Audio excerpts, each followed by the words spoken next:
Job chapitre 23.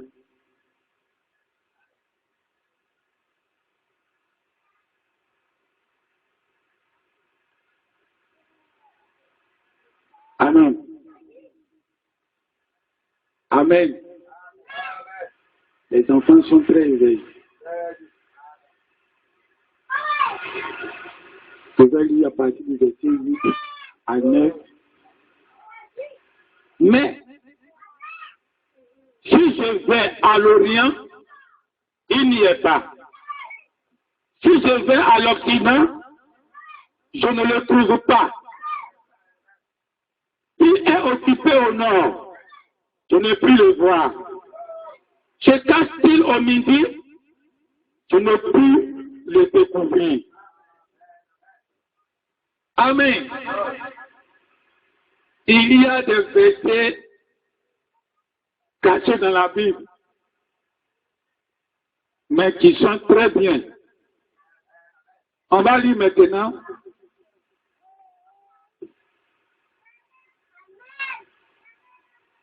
Dans Proverbe,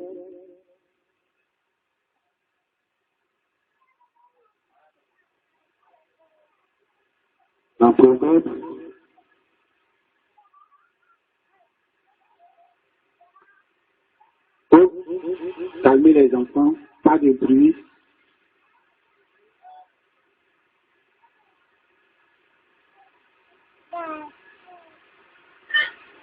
Amen.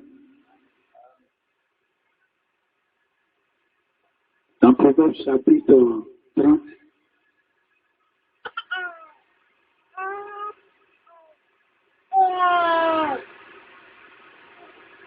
à partir du verset 7. 30 à partir du verset 7. Je te demande deux choses. Ne me les refuse pas avant que je meure. Éloigne de moi la fausseté et la parole mensongère. Ne me donne ni pauvreté, ni richesse. Accorde-moi le pain qui m'est nécessaire. De peur que dans l'abondance, je ne te réunis et ne dis qui est l'Éternel. Et que dans ma pauvreté, je ne dérobe et ne m'attaque au nom de mon Dieu. Fermez les yeux.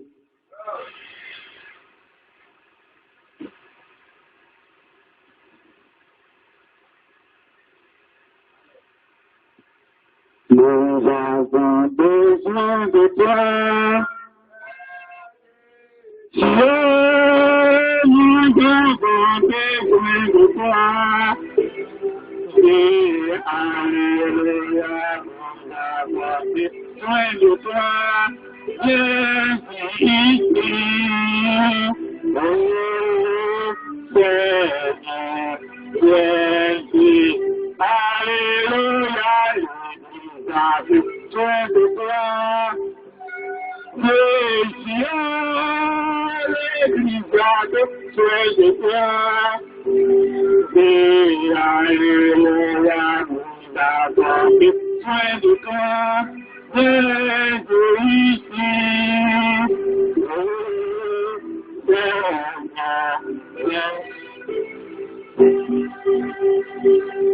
ma prière ne sera jamais pour les plaies, oui Jésus,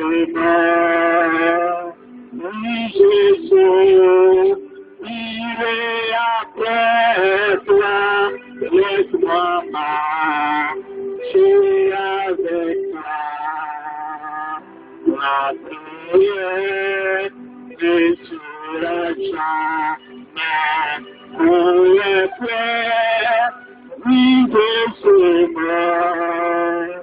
oui Jésus, il est après toi, laisse-moi marcher avec toi, près de toi, près de toi, près de toi, près de toi.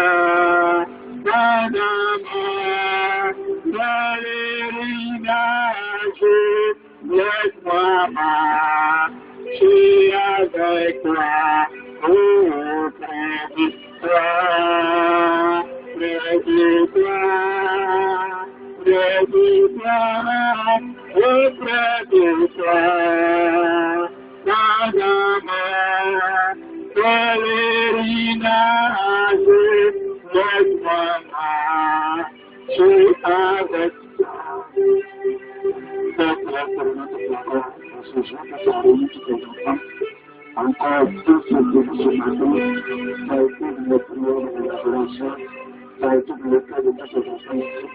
Et maintenant, nous sommes dans les communications, nous passons de l'adoration à la parole, nous allons voir la bénédiction à nous à la parole. Et que ce soit plus que tout le temps honorant dans notre vie, le sabbat est au milieu de nous.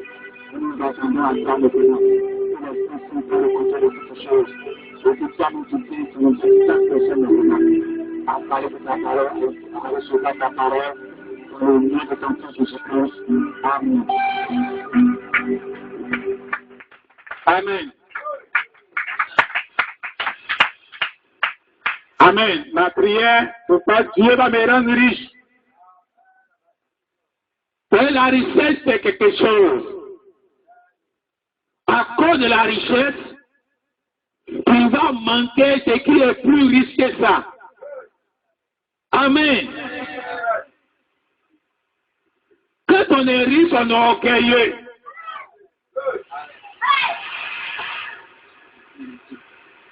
Quand on est riche, on ne veut plus descendre.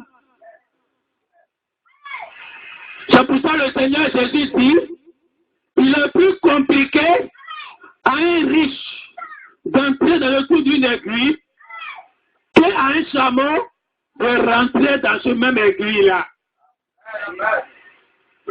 À chaque évolution de ce message, Dieu doit nous garder petits. Dès que tu deviens grand, tu ne peux plus évoluer. Parce que la grandeur a ses critères. Quelqu'un qui est grand dans la terre ici ne doit plus descendre. Amen. Oh, Dieu aime révéler les bonnes choses aux enfants. Si tu es déjà trop grand, tu ne peux plus descendre pour accepter ce que Dieu va révéler aux enfants. Alors Dieu doit nous garder toujours petits pour ne pas manquer ce qui est glorieux. Amen. Salomon dit, lui ne veut pas être riche. Parce que s'il est riche, il va manquer le ciel. Amen. Mais c'est ça la pensée de tout le monde aujourd'hui. On veut être riche. On veut avoir la grandeur. On veut être populaire. Mais si tu es populaire, il y a des choses que Dieu ne peut plus faire avec toi. Amen. Amen. Dieu aime travailler avec les cabris morts. Un cabri mort n'a pas peur de couteau. Amen. Mais un cabri vivant, il ne peut pas mourir. Quand tu es l'attrapé, il va te faire tourner dans tout gardien-co. Il ne va pas accepter que tu l'attrapes parce qu'il est vivant. Oh, plutôt, il doit mourir. Mais s'il est déjà mort, pour avancer avec 1 milliard de couteaux, il s'en fout. Amen. Quelqu'un qui est déjà à terre, il va tomber comme encore. Quelqu'un qui est couché, comment il va tomber? Alors Dieu, garde-moi à terre pour que je n'ai pas peur de tomber. Amen. Aujourd'hui, il y a beaucoup de vérités que les gens ne peuvent pas dire à cause de leur grandeur. Mais toi, tu n'as rien à perdre. Parce que tu n'as pas une popularité à protéger. Eux, ils ont la popularité à protéger. Mais toi, tu ne vas pas chercher une popularité à protéger. Parce que c'est ça qui fait tomber tout le monde aujourd'hui. Aujourd'hui, la femme ne peut pas faire tomber un serviteur de Dieu dans le message. Amen. L'argent, c'est compliqué. Mais la popularité, c'est un piège. Amen. Si le diable a échoué à la femme, s'il a échoué à l'argent, Mais la popularité, là, il est sûr qu'il va gagner beaucoup. Et ça, il a gagné beaucoup. Tout amen. Parce qu'aujourd'hui, on ne peut pas être diminué. Le prophète Abraham disait tellement la vérité qu'il n'a pas été populaire comme Tony Osborne. Il n'avait pas été populaire comme Oral Robert. Il n'avait pas été populaire comme Billy Graham. Oh putain, c'est lui, il est leur papa. Mais c'est parce qu'il ne prêchait pas la vérité qu'elle a frappé les gens. Amen. Et il prêchait ce que les gens aimaient entendre. Oh, aujourd'hui, le prophète Branham était à terre parce qu'il était pauvre. Il n'a pas de popularité à protéger. Et il a vu les secrets. Dieu se révèle aux simples. Dieu se révèle aux pauvres. Donc il devait rester pauvre. S'il devenait riche, c'était grave. Il allait manquer toutes les bénédictions. Amen. Alors qu'il a compris que c'est dans sa pauvreté que Dieu le suivait partout. C'est dans sa pauvreté que Dieu révélait le mystère à lui. Alors il a dit, laisse-moi petit, garde-moi petit. Dis amen, garde-moi petit. Il n'a jamais cherché à être populaire. Amen. Amen. Quand Jésus est mort, étant à la croix, c'est pas Jésus seul qui est mort. Amen. La Bible dit qu'on était en Jésus, on est mort avec lui. Amen. Tu es mort avec Jésus, tu as été enseveli avec Jésus, tu es ressuscité avec Jésus. Amen. Donc ce n'est pas Jésus seul qui était au calvaire. Ce n'est pas Jésus seul qui a payé le prix. Nous tous les enfants de Dieu, nous payons le prix. Amen. Si tu es un cabri mort, qu'on t'a déjà enterré, tu ne peux plus jamais avoir peur de la mort. Si tu as affronté Satan face à face, quand Jésus a affronté Satan face à face, pour lui arrêter la mort du séjour des morts, tu ne peux plus avoir peur de Satan. Dis amen. C'est ceux qui n'ont pas mort, qui ne sont pas morts, qui ont peur de la mort. Mais toi, tu es déjà mort. Amen. Tu es mort au péché. Tu es mort à la convoitise. Mais en réalité, tu es mort 7 fois. Le Fils de Dieu est mort 7 fois. Pour commencer, Dieu te donne la foi. Tu dois mourir avec l'incrédulité. Toutes tes croyances d'avant, tu dois mourir à ça. Quand on prenait dans le message, on avait nos manière de croire qu'on devait mourir à ça. On pensait que la puissance descendait par les gens de prière. On doit mourir à ça. La puissance descend par la parole. Pour que Dieu va chasser Satan en face de lui, c'est la parole qu'il a prononcée. Il n'a pas dit, il va me retourner pour prier encore. Quand Satan est venu pour le tenter, il n'a pas dit, oh, sa tentation est trop grande. On va s'abaisser, oh Seigneur, je vais reprendre les jeunes là. Malgré qu'il y ait gêné, Satan est là. Ces jeunes n'ont pas tué Satan. 40 jours de jeunes n'ont pas tué Satan. Mais c'est la parole là qui a détruit. Amen. Amen. Mais on avait tout ça avant. Mais tu dois mourir à l'incrédulité. Il y a ce que les gens ont semé en toi avant. Que tu dois mourir à ça. Tout amen. Tu dois mourir et puis renaître. Tu deviens un homme nouveau par rapport à ta foi. Amen. Un homme a changé. Ta manière de parler avant est différente d'aujourd'hui. Ta manière de croire avant est différente aujourd'hui. Si tu ne veux pas mourir à ça, tu ne peux jamais renaître. Dis amen. Ça, c'est la première mort. C'est la première base. Tout ça, Dieu va compléter. S'il n'y a pas ça, Dieu ne peut rien compléter. Amen. Tu ne peux pas prendre la ténor rentrer ici. Tu ne peux pas prendre les coutumes pour rentrer ici. Tu ne peux pas prendre les ondits des gens pour rentrer ici. Tu ne peux pas prendre les ondits de tes parents pour rentrer ici. Quand tu viens, tu deviens un être nouveau. Tu abandonnes tout. C'est ça, tu as fait l'incrédulité. Et tu prends la parole que foi. Amen. Et tu as une autre manière de penser, une autre manière de voir, une autre manière de t'exprimer. Amen. Et après ça, Dieu va te donner la vertu. La vertu puissance. Manifestation de la puissance. Parce qu'on était d'abord dans le monde. On nous a appris comment avoir la puissance. J'ai voulu jouer au ballon. Quand j'étais encore 13 ans, 12-13. Hein, la Côte d'Ivoire avait gagné la Coupe d'Afrique. Hein, au moment où les gens sont là jubilés, moi je suis parti tomber dans le bus. J'ai appris à la télé qu'il y a plus de cadeaux pour aller. Je n'ai pas permission à demander à mon papa, à ma maman. Je suis tombé dans le bus. Je me retrouve au stade. Voici vous pouvez qu'il passe avec sa main et puis il lève. Tout le monde le voit la tête, voici le voit face à face. Et mes parents me cherchaient, ils ne savaient pas où je suis parti. Je reviens, je dis à ceux qui étaient au stade. Des milliers de personnes. Un enfant de 12 ans, 13 ans, tu n'es pas accompagné, toi c'est. Esprit de ballon est rentré dans ma tête. Ok, je suis à footballeur. Et malgré que je partais à l'école, je suis parti voir un marabout. Vous voyez, c'est la première puissance qu'on a. On doit maudire ça. On n'entend pas ici avec. J'ai dit au marabout, il y avait un grand joueur.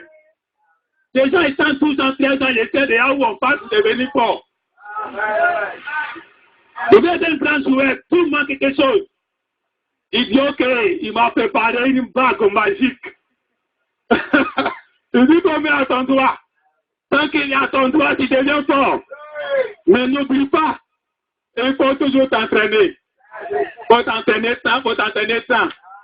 C'est l'entraînement là qui a mes rendre fort. C'est pas bague là. Mais bague là allait élever ma foi. Je crois en moi-même. Moi qui étais le plus vaurien. J'ai commencé à dribbler les gens à leur retour. Amen. Comment tout le monde dormait, je m'entraîne. Parce qu'il y a quelque chose de toi qui me... Quand je vois des entraînements, je vais chez ma vieille, on me prend en comité. Chez mon vieux, on me connaît toujours, on ne me prend pas pour jouer ballon. J'ai dit, essayez-moi. Je me fais confiance maintenant. Quand on me prend maintenant, je commence à dribbler. Il y avait deux grands joueurs dans notre quartier. On ne joue pas à eux. Ils ne sont pas sortis à la télé, ça m'étonne. Il y a un qui joue en bas de son pied. Il prend la balle en bas de son pied, il va contrôler, dribbler, tout le monde marqué. Lui ne contrôle pas et tout ça là. C'est en bas de son pied. On l'appelle Priant. Et il y a un autre qui s'appelle Maxime. Il le court comme ça. Un petit bébé.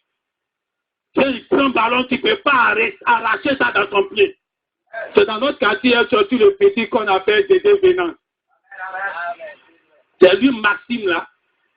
Il le prenait, il était plus petit, il le prenait pour jouer au comité. Il était très fort. Oh, Maxime aussi est très fort.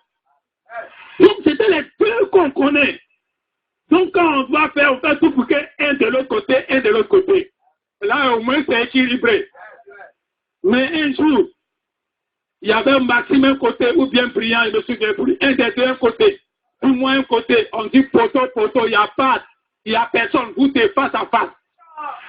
Je ne sais pas comment c'est arrivé, peut-être qu'on a joué un peu, ils ont vu un peu, mais je ne donnais face à face, tout un des deux.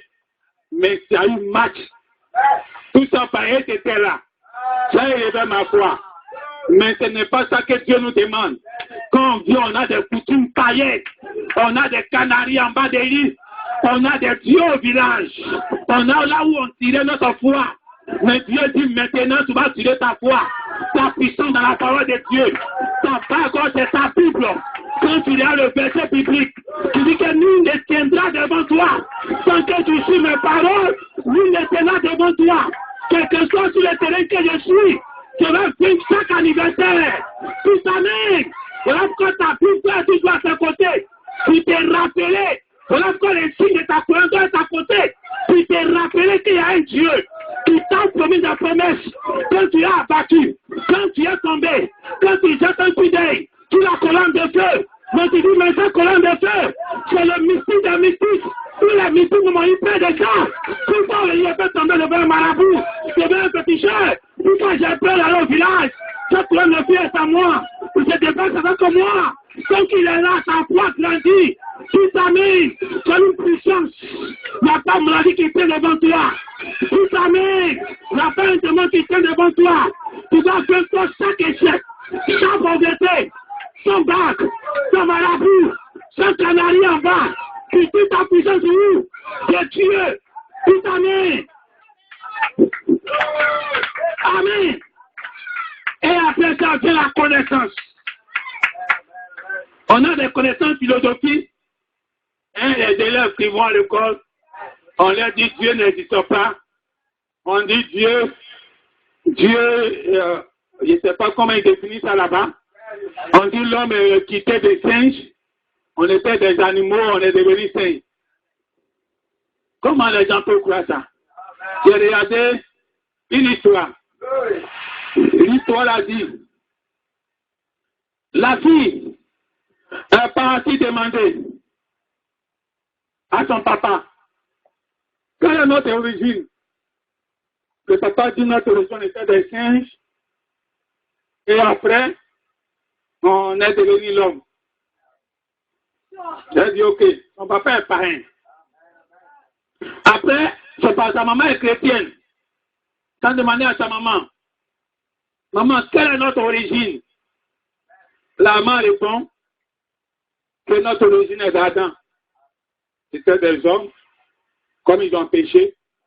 Donc c'est tout ça qui nous suit aujourd'hui. L'enfant dit à sa maman que même papa m'a dit que notre origine vient des singes. Sa maman dit oui, que ton papa a raison. Lui, ses arrière-grands-pères étaient des singes. Mais moi, mes arrière-grands-pères étaient des hommes et des hommes, des hommes et des hommes, jusqu'à Adam. Dis amen. Il faut penser, il faut mettre dans ta maison. 61 milliards d'années n'a qu'à devenir l'homme. Amen. Mais les gens avalent ça. Parce qu'on les enseigne dans les grandes écoles où on a dépensé des milliards de mensonges. Et même ils avalent des mensonges. Pour finir, ils se deviennent des fous. C'est ce professeur qui enseigne la philosophie. Ils deviennent des fous. On connaît un à Gagnoua, il est devenu fou. On louait sa maison, tout le monde le connaît à Gagnoua qui est fou. C'est un professeur de philosophie. Il se promène maintenant. Il est normal, mais tout le monde sait qu'il est fou. Amen. Alors quand tu viens à Dieu, tu dois savoir que tu dois mourir à toutes tes vieilles connaissances. Quand tes parents disaient que nos grands-parents et nos aïeux qui ont fait ceci, qui ont fait cela, qui ont fait que nos villages entiers, ils ont mis des fortunes dans ta tête. Mais quand tu viens à l'église, tu dois mourir à ça. Tu dois mourir à cette connaissance-là. Pour que notre connaissance doit prendre place. Putain, si notre connaissance doit prendre place. Donc quand tu viens à l'église, la Bible dit, mon peuple périt par faute de connaissance. Donc tu viens pour que ta connaissance grandisse.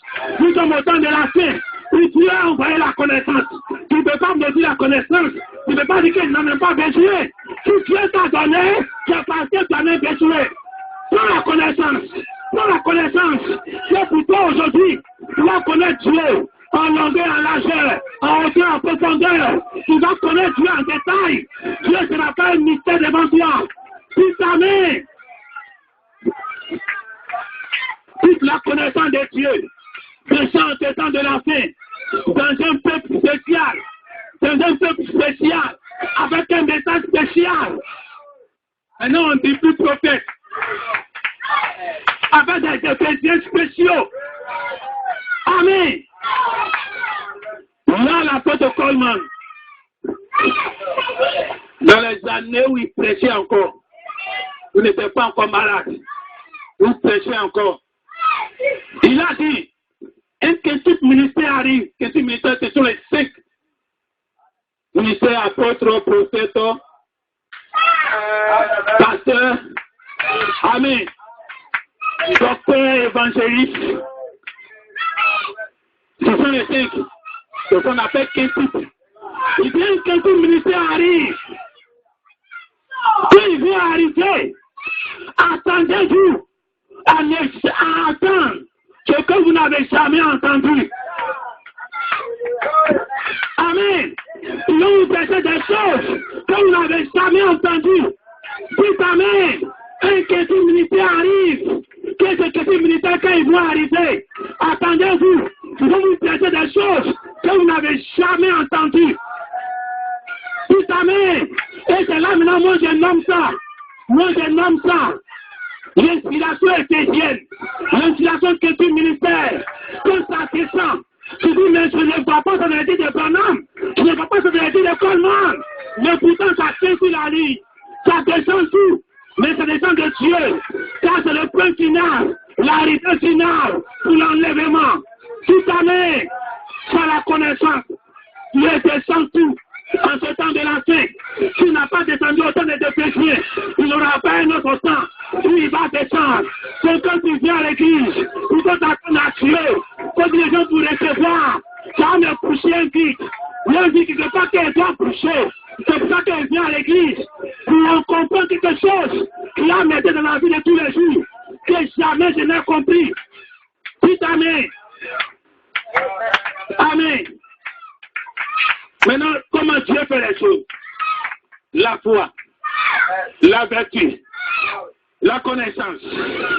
Ce sont les trois qu'il a mis comme ça. Maintenant, quand tu as la foi de croire en la parole de Dieu. Amen. La foi de savoir que Dieu existe.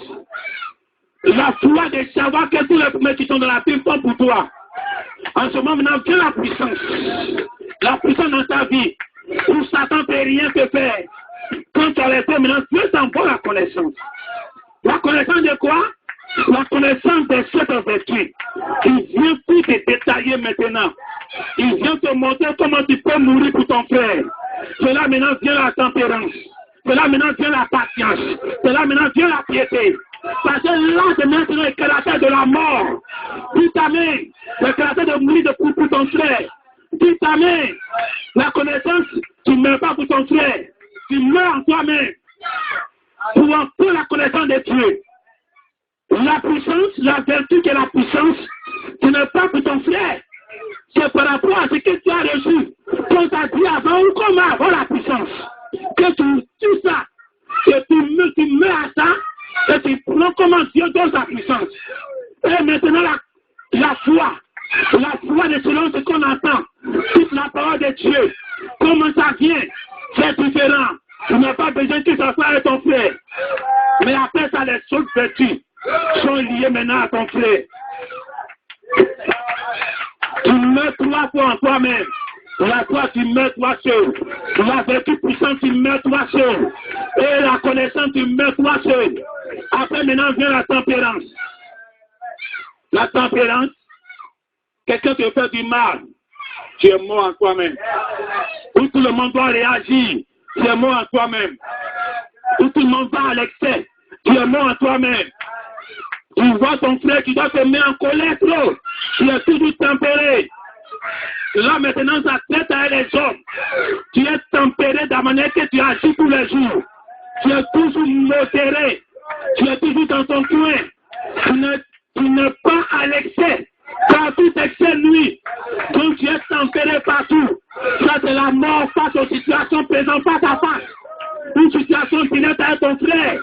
Qui est en train de te mettre sous les airs. Qui te dit, là, il a multi mangeant. Et maintenant tu peux dire non, il mange 6. Je ne peux pas déborder. Mais tu peux tout faire en tant que fils de Dieu. Tu m'es perdu, mais tu ne m'es pas ici. Amen. Tu es tempéré. Après maintenant la patience. Amen. La patience, toujours patient. Cette patience, c'est toujours avec ton frère. Ton frère te fait du mal, tu es patient avec lui. Ton frère ne te comprend pas, tu es patient avec lui. Ton frère te dit de ne pas être patient avec lui. Ton frère n'est pas fait pour toi, tu es patient avec lui. Toi, tu as une vertu qui te permet de mourir en toi-même. Si tu étais païen dans le monde, c'est pas comme ça que tu aurais réagi à des situations. Mais tant que tu es chrétien, Dieu t'amène à mourir à tes sentiments d'impatience avec tes frères. Ou avant tu ne pouvais pas les attendre. Maintenant tu peux les attendre. Parce que la patience que tu as les hommes. Mais la piété maintenant vient. Amen. Amen. La piété, c'est comment prendre sa religion. Comment se comporter. Parce que tout le monde te regarde de l'extérieur. Tout le monde te voit de l'extérieur. Tout le monde veut voir comment tu es. À cause de tu vis la piété. Quand tu dois manger, tu pries. On dit il respecte sa religion. Quand il doit dormir, il prie. On dit il respecte sa religion. Quand depuis matin, il prie. On dit il respecte sa religion. Tu ne te passes à cause de toi, mais tu penses à cause des gens qui te regardent. Comme Jésus a dit sur la tombe de Lazare, que je ne prie pas à cause de moi-même. Moi, je sais que tu me juges, mais c'est à cause des gens qui me regardent. Je dois accomplir cela. Dis amen. Il y a la manière de t'appuyer. Tu ne peux pas t'appuyer n'importe comment. Tu as même la manière de marcher. Tout ça à cause de tes frères. C'est ça qui est la piété. La manière de te coiffer. Tu peux te coiffer en pique. Tu peux sonner tes cheveux. Rougir tes cheveux. Mais à cause des gens, à cause de ta religion, tu as une piété. Tu as un comportement que tu marches avec, que tu ne peux pas changer. Dis amen. Après ça, Dieu l'a mis fraternelle. Il a mis les uns les autres. Elle a vu les uns les autres. C'est que tu n'aimes pas qu'on te fasse, on peut faire à l'autre. Quand tu as la connaissance, quand tu as la connaissance, au troisième niveau, tu peux connaître comment mourir pour ton frère. Dis amen. Dis amen. Tu peux connaître les problèmes de ton frère. En lui-même. Et savoir ce qu'il traverse. Et supporter ça pour lui. C'est pour la connaissance. Pour que les autres vont rajouter dessus. Dis amen. Dis amen. Est-ce que tu as la connaissance? Nous savons comment prendre la tempérance. Nous savons comment prendre la patience, la piété et l'amour fraternel. Amen. Amen. Amen. Passons au juste. Passons au juste. Nous sommes tous des cavaliers, des cavaliers. Nous sommes tous au calvaire. Actuellement, nous sommes tous au calvaire. Étant enfants de Dieu, nous sommes au calvaire. Le calvaire que tu es, ce n'est pas pour Dieu, mais c'est pour ton frère. Dis amen. Le calvaire que tu es, ce n'est pas pour Dieu, mais c'est pour ton frère. Chacun de nous est un calvaire pour l'autre. Quand tu regardes ton frère, pour savoir que ton frère est au calvaire. Il est au calvaire à cause de toi. Parce que nous mourrons les uns pour les autres. Dis amen. Nous mourrons les uns pour les autres. Quand tu vois ta soeur, tu peux te dire que ta soeur est au calvaire à cause de toi. Ton frère aussi est au calvaire à cause d'elle. Dis amen. Actuellement, ce que Jésus a fait, nous répétons ça les uns pour les autres. Car il a tant aimé le monde. Amen. Amen. Hein? Jean 3,16. Voilà. C'est ça. Tu donnes ton fils unique là. Mais dans 1 Jean 3,16, tu n'as plus ton fils unique et il donne. Il vous donne tout maintenant. Vous devez mourir les uns pour les autres. Et c'est là qu'aujourd'hui tu es au calvaire. Quand tu es regarde du ciel, quand il voit le frère, il le voit au calvaire. Il le voit sur la croix. Mais pourquoi le frère sur la croix? C'est à cause des autres frères qu'il est sur la croix. Dis amen. Le prophète Branham. Il dit avant il était sectaire. Que tous ceux qui ne croyaient pas comme lui, ils étaient voués à la mort. Il était déjà condamné. Mais, arrivé au sein de ton ministère, il a compris que ce n'était pas comme ça qu'il devait voir.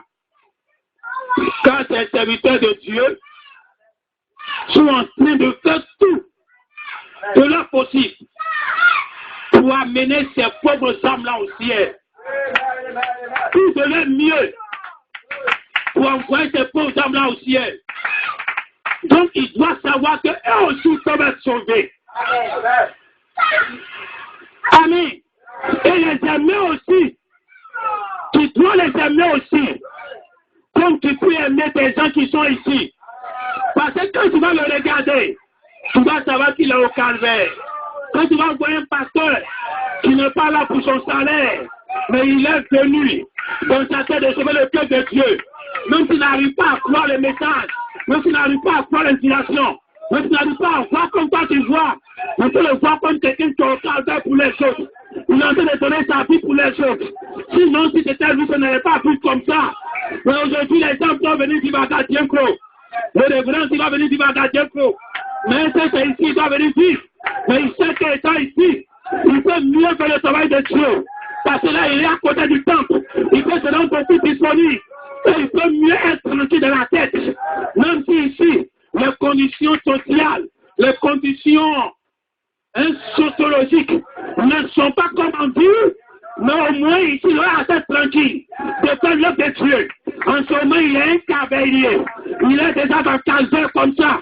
Et quand Dieu le regarde, quelque chose qu'il fait, il est dans le calvaire.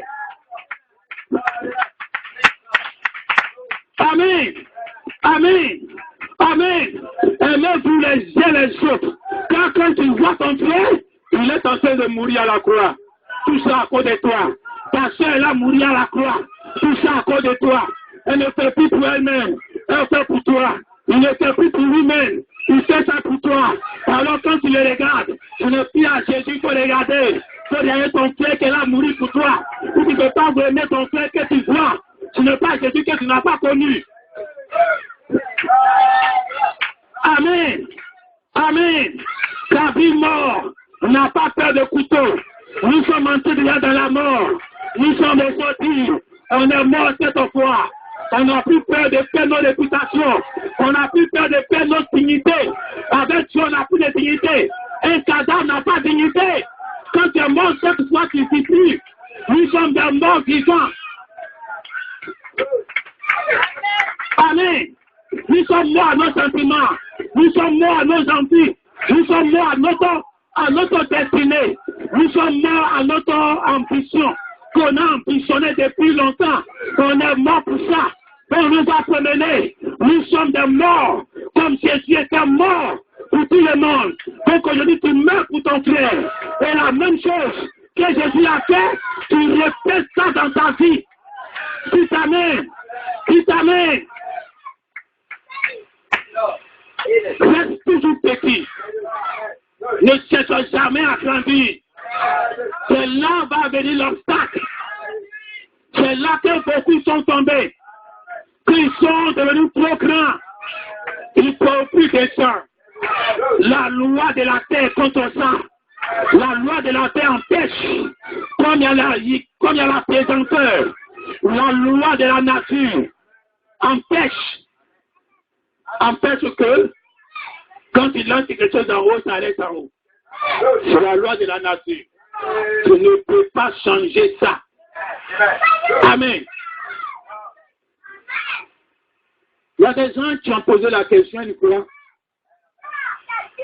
que parce qu'ils disent en dehors de Jésus, on ne peut plus être sauvé.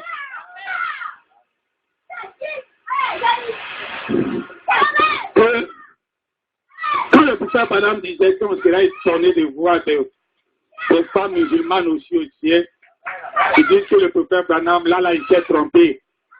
Quand la Bible dit que celui qui n'est né d'eau et d'esprit ne peut entrer au ciel, avec une naître de nouveau.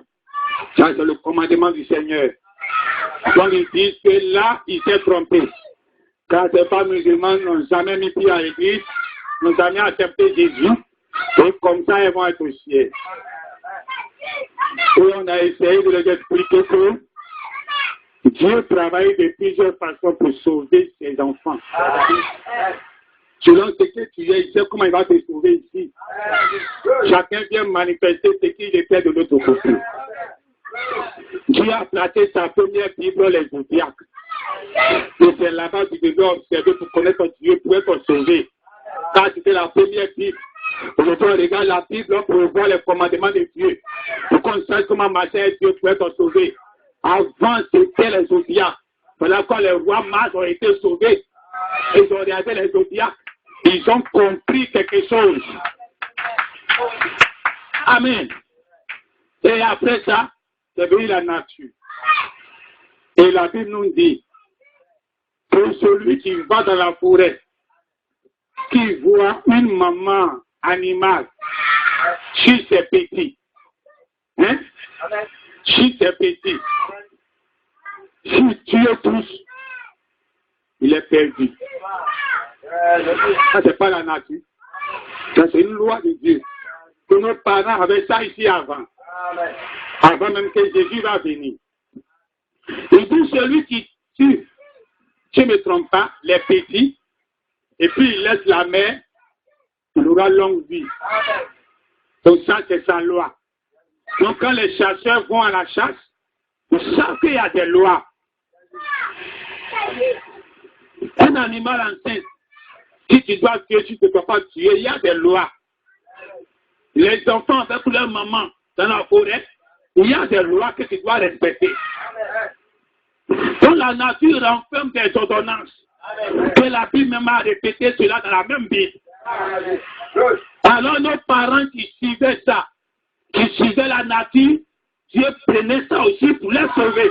Parce que seulement la Bible n'était pas encore écrite. Comment on pouvait connaître Dieu? C'était par la nature. Amen. Amen. Et Dieu nous a envoyé la Bible. Mais quand Dieu nous a envoyé la Bible, tu n'as pas parcouru le monde entier en même temps. Amen. Les enfants étaient, les hommes étaient en pleine forêt.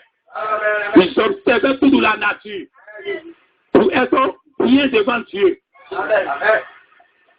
Et une femme musulmane, la nature lui demande d'être soumise à son mari. Ça, c'est la nature. D'élever ses enfants dans la crainte de Dieu. Donc, le Dieu qu'elle connaît, elle les élève de temps bien propre. Elle sait qu'elle a élevé ses enfants. Elle est soumise à son mari. Et elle ne connaît pas la Bible. Puisque la plupart d'elles ne savent même pas lire. Et elles n'ont pas la chance d'aller à l'église. Puisqu'elles sont mariées en mariage forcé.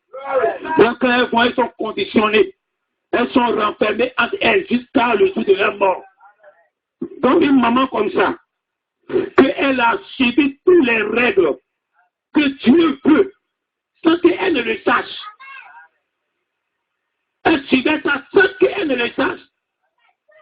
Elle peut être sauvée qu'une femme qui vient à l'église, qui n'est pas prête à suivre les ordonnances de Dieu, qui est rebelle en toutes choses, qui n'est pas soumise à son mari, qui ne peut même pas élever ses enfants dans la crainte de Dieu, qui ne fait pas ces deux choses que Dieu t'a demandé. Que tu seras néanmoins sauvé en devenant mère. Et en devenant mère, en élevant tes enfants dans la foi de Dieu. Et puis aussi, en étant soumise à ton mari. Ouais, les deux commandements qui sont donnés à la femme. Tu ne peux pas respecter ça, tu vas venir avec 1000 fois. Dieu ne peut pas traiter avec toi. Dis amen. Dis amen. Alors nous savons que Dieu peut sauver qui il veut. Nous devons aimer toutes ces personnes. Parce que tu ne sais pas qui tu vas trouver au ciel. Ni que tu as été détesté aujourd'hui. Parce qu'il ne vient pas à l'église. Tu risques de le trouver de l'autre côté. Amen. Amen. Alors tu dois mourir à ta manière de voir, à ta manière de comprendre. Pour aimer ton frère, tu dois mourir à la haine. Tu dois mourir au parti partisan. Que tu es partisan des secteurs et tu condamnes tous les autres secteurs, tu dois mourir à ça. Et de voir comme Dieu. Dieu étant grand, il te prévoit sa pluie sur les bons et sur les mauvais.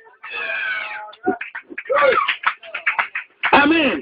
Il donne son amour sur les bons et sur les mauvais.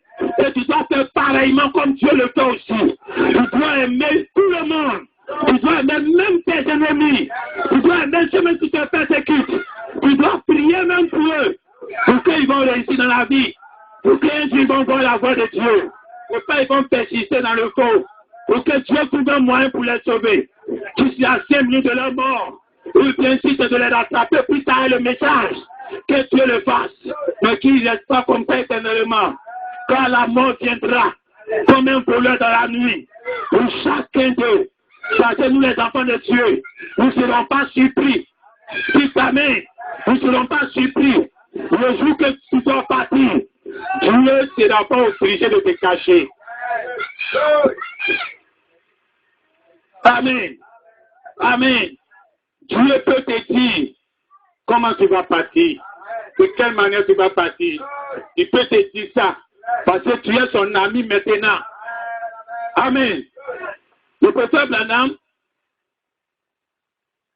on a informé que sa femme était sur le lit de l'hôpital en train de mourir, donc sur le lit de la mort. Sa première femme. Il a couru rapidement pour arriver à l'hôpital. Le docteur est en train de pleurer. Les femmes, les infirmières sont en train de pleurer. On dit sa femme est morte. Il est arrivé en retard, sa femme est déjà partie. Il est rentré dans la chambre de l'hôpital où sa femme était couchée. Ils ont déjà fermé tout les draps sur elle pour voir comment ils vont l'envoyer à la mort. Quand il est arrivé, il a tiré le drap pour voir son visage. Et son visage était déjà, quand quelqu'un meurt, vous connaissez, son visage, il ne s'en circule plus. Dans le visage, pour nous, les noirs, ça noircit. Ça devient bizarre. Donc, pour sa femme, je les prends là-bas, selon le teint, quand il a vu déjà, elle était fatiguée. Il a demandé à sa femme de revenir lui dire un dernier mot, même si elle doit partir. Et c'est là maintenant, elle s'est réveillée. Elle dit à son mari, mais pourquoi tu m'as appelé? J'étais bien là-bas, j'avais plus de soucis. Pourquoi tu m'as fait revenir comme ça? Il dit, non, mais ce n'était pas Dieu qu'on se laisse comme ça, tu vois les sentiments humains. Quand tu quittes tes temps, tes sentiments changent. Hein? Est-ce qu'on savait qu'on parlait de ça? Mais c'est elle qui dit, pourquoi tu me l'as? Pendant ce temps qu'elle sachait qu'elle avait un bébé de combien de mois qu'elle laissait pour partir et un fils et son mari. Et elle revient à la vie, elle se plaint. Donc les sentiments de bébé, tout ça sont partis. Ceux qui étaient au ciel là, c'est vraiment catastrophique. D'où maintenant, ça me dit, mais il fallait que je ne peux pas venir, pourquoi on ne plus. Elle dit, ok, que je partais, qu'il y avait des anges habillés en blanc à mes côtés, à mes deux côtés, qui m'escortaient à mon demeure future, à mon demeure. Donc on était en route, à l'aise, et puis ils m'appelaient, puis ils m'ont fait revenir. Amen. Le jour où elle mourait, elle a compris des choses que même quand elle vivait, elle ne comprenait pas. Elle a dit à son mari, que tu sais pourquoi je meurs, je suis morte. Que tu dois savoir. C'est l'église qui est cassée là-bas dans les bois vilains. Quand on a refusé de partir là-bas à cause de maman, c'est pour ça aujourd'hui, là, Dieu m'a tué. Madame dit ça pouvait briser son cœur. De savoir que c'est pas une erreur. Il est en train de faire sa femme.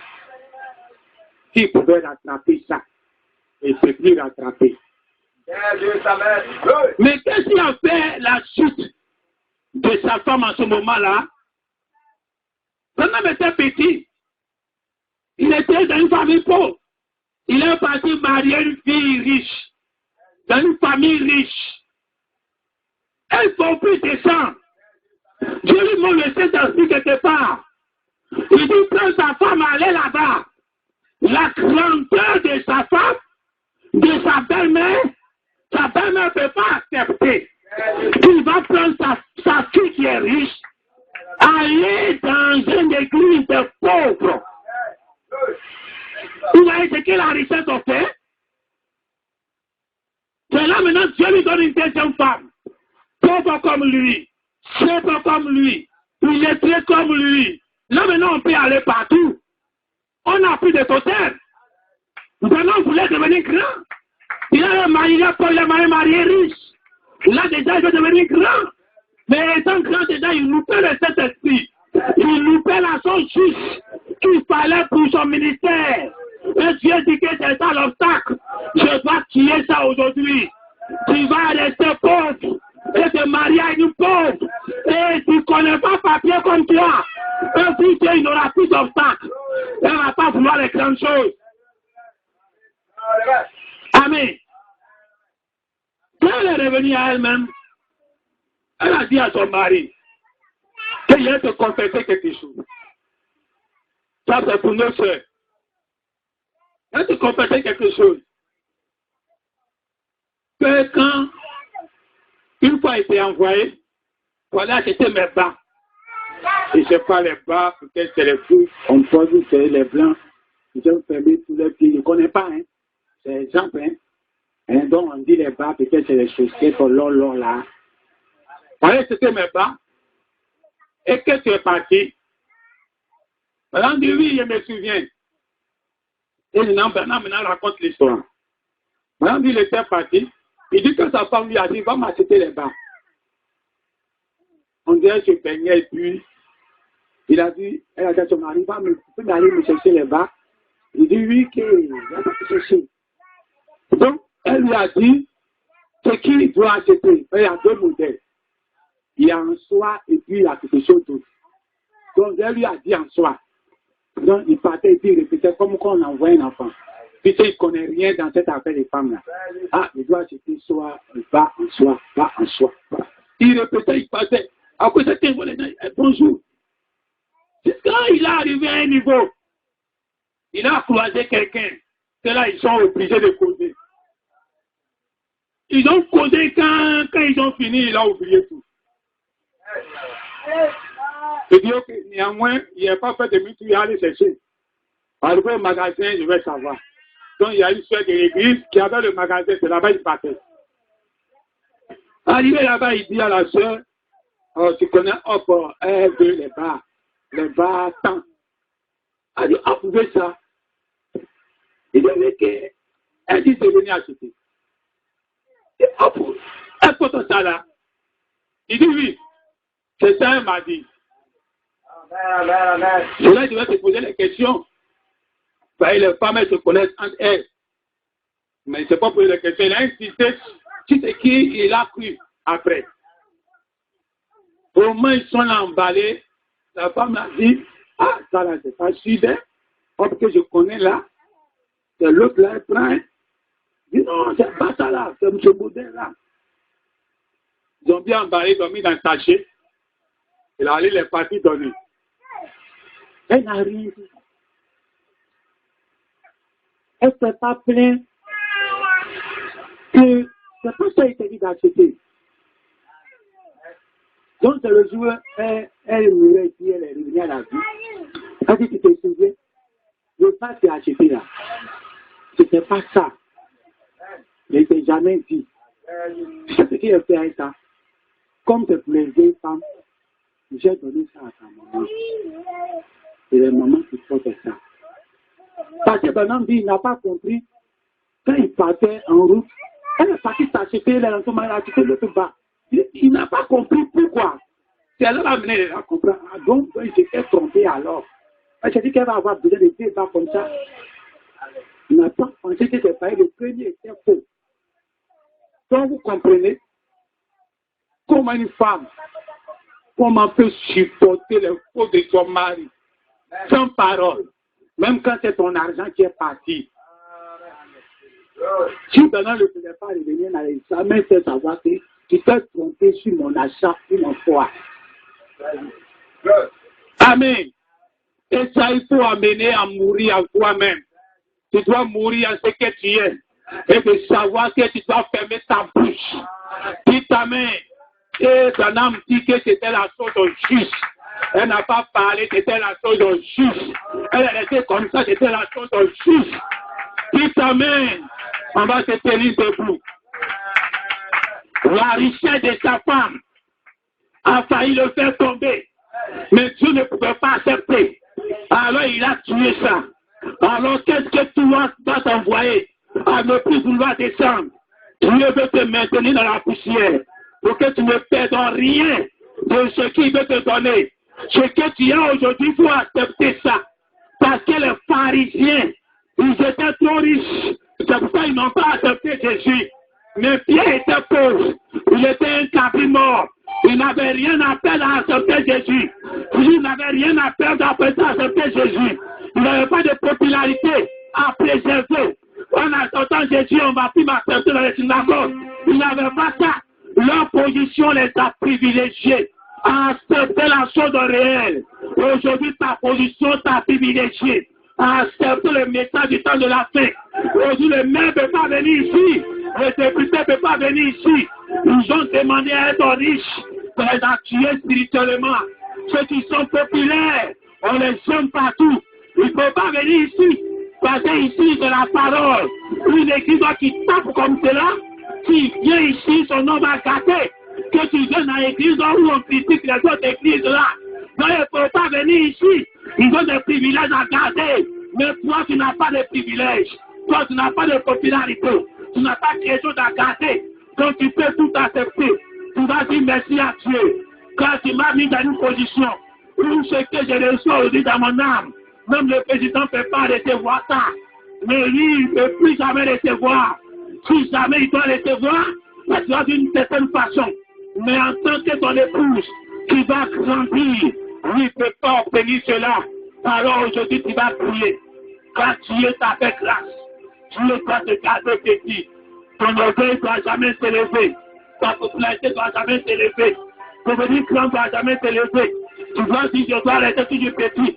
Quand Dieu va toujours donner, Dieu résiste aux orgueilleux, mais il fait grâce aux humbles. Quand tu es toujours humble, quand tu es toujours prêt à te soumettre, quand tu es toujours prêt à recevoir, Dieu va toujours te donner. Donc jamais Dieu est arrivé. Nous sommes jamais arrivés. Nous sommes toujours en route de parcours. Nous sommes encore très loin du but. Il y a beaucoup de choses à faire. On a besoin que Dieu nous adopte. Nous ne sommes pas encore adoptés. Et Dieu doit adopter son église. À commencer par quelque part. S'il doit commencer, tu dois te dire, ça doit passer par toi. Afin que ça soit populaire. Car je dois remplir les conditions. Mais si tu as échappé tu as échappé au petit, que tu es resté grand, Dieu ne peut pas te donner encore. Dieu ne peut pas te donner encore. Donc tu vas prier. Vous dites merci à Dieu. Parce que Dieu t'a donné. Tu es privilégié de recevoir la parole. Sans obstacle. Tu es un cabri mort. Si les gens critiquent toi, ça ne te fait plus rien. Quand on te condamne, ça ne te fait plus rien. Quand on dit que tu condamnes les autres, ça ne te fait plus rien. Toi, tu peux dire la vérité que les autres ne peuvent pas dire. Dieu sait ce quelqu'un actuellement dans le pays. Tu peux dire la vérité que les grands ne peuvent jamais dire. Quand ils ont des privilèges à garder, ils ont des positions à protéger. Donc, tu n'as pas de position. Ta position, c'est la Bible. Donc, cette position-là, tu dois la garder. Tu dois la maintenir. Jusqu'à quitter la terre. Comme Cana n'a jamais cherché à devenir riche. On lui donnait des milliards de francs CFA. Il retournait ça à ces personnes. Il dit, ne doit pas devenir riche. Que ma richesse soit de l'autre côté. Là où ça ne va jamais périr. Et aujourd'hui, il a rejoint Salomon. Lui, dans sa prière, il dit, ne me rends pas riche. Aujourd'hui, sa prière, tu dois dire à Dieu, garde-moi petit. Garde-moi petit. Quand c'est la richesse que Dieu te donne, c'est de l'autre côté. Ce n'est pas ce qui va pourrir demain. Ce n'est pas ce qui va remplir d'articles. Ce n'est pas ce qui va te condamner demain. Ta même richesse va se lever contre toi au temps de la fin. Et ça va te condamner. Tu dois faire tout pour rester petit. Que ce soit ce que Dieu te prend pour faire. Tu dois rester petit. Les accomplissements que Dieu fait dans ta vie, tu dois rester petit. Tu dois garder la tête sur les épaules. Puis que je dois toujours rester à ma position. Car la popularité ne doit jamais me prendre. L'esprit de grandeur ne doit jamais me prendre. Car c'est une âme très efficace. Dans la main de Dieu, dans la main de Satan, dans le message actuellement, c'est la popularité, c'est la grandeur. Voilà pourquoi tous ceux qui ont pris position pour l'écriture sur la muraille, ils ont brisé beaucoup de choses. Ils ont été confrontés à des réalités. Ils ont perdu des gens. Ils ont perdu des privilèges. ils ont perdu l'argent, ils ont perdu beaucoup de choses.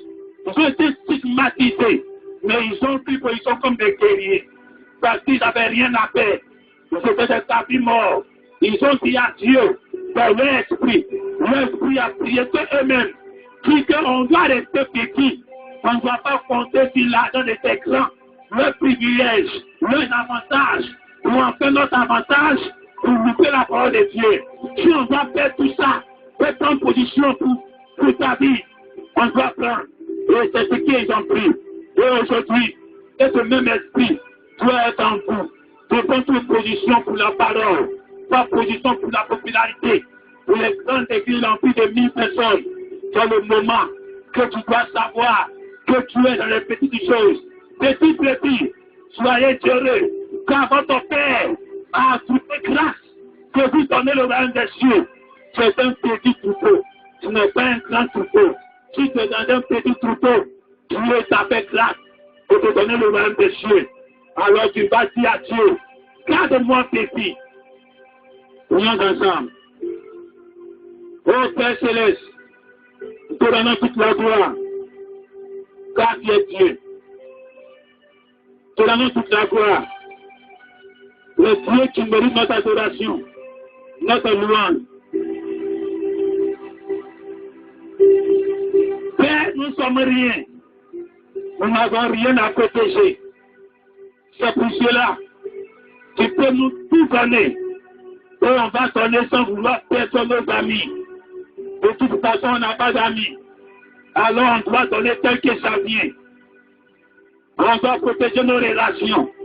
Au Père, nous disons qu'on n'a pas de relations. Donc on peut donner sans crime. Non la popularité. Dieu, tu as fait que nous ne sommes pas populaires. Alors nous sommes reconnaissants de nous avoir gardé petits. Mais Seigneur, nous voulons que tu nous gardes petits. Pour que nous continuions de dire ce que tu nous donnes. Sans compromis, sans parti pris, sans vouloir protéger une position, sans vouloir protéger une popularité, sans vouloir protéger un groupe d'amis, et garder toujours sa position. Père Céleste, nous ne voulons pas ça. Alors pourquoi, Père, nous te prions ce matin, dans cette église, garde mon frère petit, garde ma soeur petit, garde étant petit, que tu leur as donné cette parole. S'ils restent petits, ils vont continuer de grandir. S'ils restent petits, ils seront adoptés. S'ils restent petits, ils seront enlevés. Oh Père, voici notre prière. Bénis chaque personne ce matin. Bénis chaque personne ce matin. Et que tu donnes à chacun, selon son attente ce soir, ce que chacun te dit dans son cœur, que tu donnes ça. Si chacun est venu avec un soupir, un besoin, là, tu de puissance suffit. Pour que tu bénisses mon frère, pour que tu bénisses ma soeur, pour que tu donnes quelque chose de spécial dans la vie de tes enfants ce soir. Parce que malgré tes bénédictions, on est toujours petit. Malgré les ouvertures, on est toujours petit. Malgré la richesse, on est toujours petit. Car toi, tu connais la capacité de don que tu as donné à chacun. Ceux qui peuvent recevoir beaucoup, eux qui vont rester toujours petits. Ils sont dans cette église. Et tu sais comment les bénir, les donner davantage, les élever davantage. Et tu sais que malgré toutes les bénédictions, ils vont rester petits. Car il y a des gens aujourd'hui, à l'image de Branham, qui sont sur la terre ici. Que à l'image de Branham était très grand, mais il était toujours petit. Il avait le moyen de devenir riche, mais il était toujours petit. Il vivait modeste. Il pouvait gagner 1 million par semaine, mais il gagnait seulement 55 000 par semaine. C'est lui-même son choix. Il voulait rester petit. Tu lui as tout donné, mais il a dit, tout m'est permis, mais tout n'est pas utile. La parole de l'apôtre Paul était manifeste dans sa vie, était une réalité dans sa vie. Et aujourd'hui, malgré la popularité, malgré la richesse que tu vas donner à tes enfants ici, mais tu sais comment tu vas les garder petits. Car le Père spirituel qui a petit ici, qu'ils ont reçu la parole, c'est par le prophète. Ils ont reçu cette parole du temps de la fin. Et l'esprit du prophète entre en nous ce matin. Malgré toute la grandeur, toute la popularité que tu vas leur donner, mais ils doivent rester toujours petits. toujours humble. Que tu les bénisses abondamment, mais les garder humbles. Que tu les rends riches, mais pour les garder humbles. Restez toujours petit. Parce que Seigneur, c'est étant petit qu'on va tout recevoir sous ce soleil que tu nous as donné de vivre.